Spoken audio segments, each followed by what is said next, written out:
আসসালামু আলাইকুম সবাই কেমন আছেন? আশা করি ভালো আছেন। আমিও আপনাদের দয়ায় আলহামদুলিল্লাহ ভালোই আছি।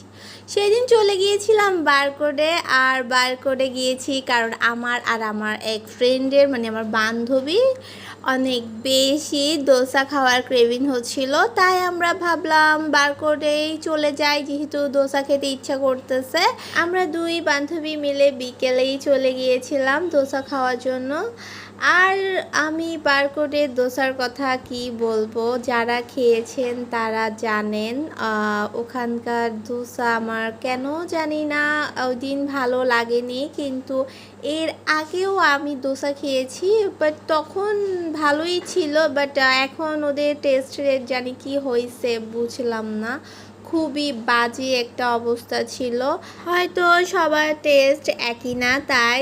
আর আমরা ওই দিন চিকেন মশলা দোসাটা অর্ডার করেছিলাম, যেটার টেস্ট ছিল খুবই বাজে। আমার একেবারেই ভালো লাগেনি, আমার ফ্রেন্ডেরও ভালো লাগেনি।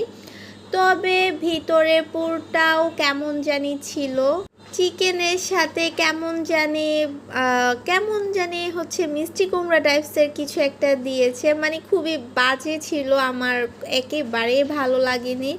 আমরা শুধু জাস্ট ভিডিওতে যতটুকু ভাঙা দেখতে পাচ্ছেন আমরা অতটুকু দোসাই খেয়েছি, আর পুরো দোসাটুকু আমরা ওখানে রেখে চলে এসেছি। দোসা খেয়ে যখন আমাদের ভালো লাগেনি আর আমরা অন্য কিছু অর্ডার দিইনি, কারণ আমাদের পুরো মুড নষ্ট হয়ে গিয়েছিল খাবারের প্রতি।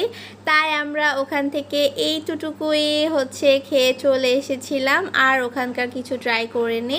সবাইকে অসংখ্য ধন্যবাদ আজকের ভিডিও দেখার জন্য। আসসালামু আলাইকুম।